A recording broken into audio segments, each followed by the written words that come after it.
اس نام نہاد احتساب کی کہانی ہے جو عمران نیازی نے مسلم لیگ نون حکومت کے خلاف شروع کر رکھا ہے، جس کی پشت کے اوپر کوئی حقائق نہیں ہے، کوئی بنیاد نہیں ہے، صرف اور صرف عمران صاحب کی نفرت، حسد، جھوٹ اور بہتان بازی ہے۔ اور آپ نے دیکھا کہ وہ شخص کے جو دوسروں کو الزام دیتا تھا، اب سامنے یہ آیا ہے کہ خود عمران نیازی صاحب خانساماؤں، چپڑاسیوں، ڈرائیوروں، کمپیوٹر آپریٹروں اور پتہ نہیں کس کس کے کھاتوں میں باہر سے پیسے منگاتے رہے، اور مجھے یقین ہے کہ جلد ہی عمران نیازی صاحب کا بھی پکوڑے والا اور فالودے والا برآمد ہو جائے گا جس کے کھاتوں میں یہ پیسے آتے رہے ہیں۔ تو جو شخص خود پاکستان کی سیاست میں سب سے بڑی منی لانڈرنگ کا مرتکب ہوا ہے، آج وہ دوسروں پر کیچڑ اچھال رہا ہے، اور ایک ایک کر کے الحمدللہ ان کے جھوٹ کا پول کھل رہا ہے۔ لندن میں جو ڈیلی میل کے کیس کی ابتدائی ہیئرنگ ہوئی ہے، اس میں بھی یہ حکومت اور اس کے جو پیروکار ہیں وہ جھوٹے پڑے ہیں، اور وہاں پر اپنے الزامات کے تائید میں کوئی ثبوت پیش نہیں کر سکے، جس سے کہ وہ ہائیسٹ لیول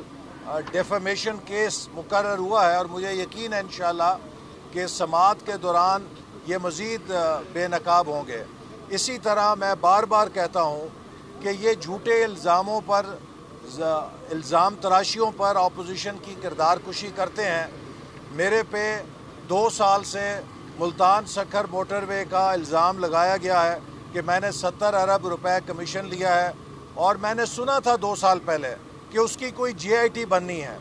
ابھی تک جے نہیں بنی، تو پتہ نہیں جے آئی ٹی کب بنے گی، اور یہ 5 سال ایسے ہی گزر جائیں گے۔ میں نے پہلے بھی چیف جسٹس سپریم کورٹ کو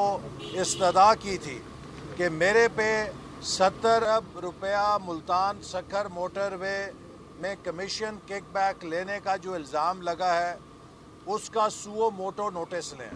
چونکہ یہ حکومت اس منصوبے میں چین کی دوست ملک کو بدنام کر رہی ہے۔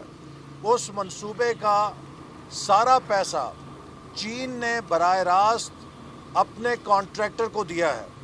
تو اگر میں نے 70 ارب روپیہ حکومت کے بقول کمیشن لیا ہے تو پھر وہ مجھے چین سے ہی مل سکتا ہے، اور تو کہیں سے نہیں مل سکتا۔ تو ایک ایسا دوست ملک کہ جو پاکستان کی مدد جس نے کی ہے، اس کو بھی آپ نے ان تنازعوں کے اندر جھونک دیا ہے۔ یہ اس بات کا ثبوت ہے کہ ان کے پاس کچھ دکھانے کے لیے نہیں ہے۔ پاکستانی معیشت کا ستیہ ناش کر دیا ہے،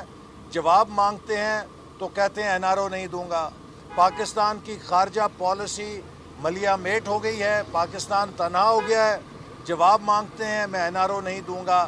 عام آدمی مہنگائی کے نیچے کچلا جا چکا ہے، مہنگائی قابو میں نہیں آ رہی، جب سوال کرتے ہیں میں این آر او نہیں دوں گا۔ بجلی اور گیس کے بل بے قابو ہو گئے ہیں، لوگوں کو ہر مہینے بجلی کا جھٹکا لگتا ہے جب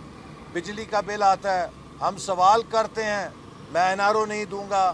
آٹا چینی مہنگی ہوتی جا رہی ہے، سوال کرتے ہیں میں این آر او نہیں دوں گا۔ جب ہم پوچھتے ہیں کہ بی آر ٹی منصوبے کا کیا بنا، میں این آر او نہیں دوں گا۔ تو یہ این آر او نہیں دوں گا سرکار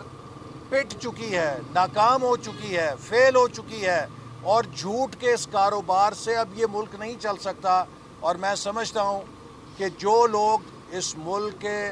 ان حالات تک پہنچانے کے ذمہ دار ہیں، انہیں ضرور یہ فیصلہ کرنا ہوگا کہ ان کی وفاداریاں کس کے ساتھ ہیں، پاکستان کے ساتھ ہیں یا اس جال سازی کے ساتھ ہیں یا اس جھوٹ کے ساتھ ہیں۔ اور پاکستان کے لیے اب ایک ڈیفائننگ مومنٹ آ گیا ہے کہ کیا پاکستان نے ایک اور برما بننا ہے، یا پاکستان نے قائد اعظم کی ویژن کے مطابق ایک وفاقی پارلیمانی اسلامی جمہوریہ بننا ہے جس میں عوام کے سیاسی اور معاشی حقوق کی حفاظت کی جا سکے۔ اور یہی وہ جدوجہد ہے جو پی ڈی ایم کر رہی ہے، اور ہم اس حکومت کے ان جھوٹے کیسوں سے مروب نہیں ہوں گے، اور انشاءاللہ تعالی پاکستان کے عوام کو وہ منزل پہ پہنچائیں گے جو ان کا حق ہے۔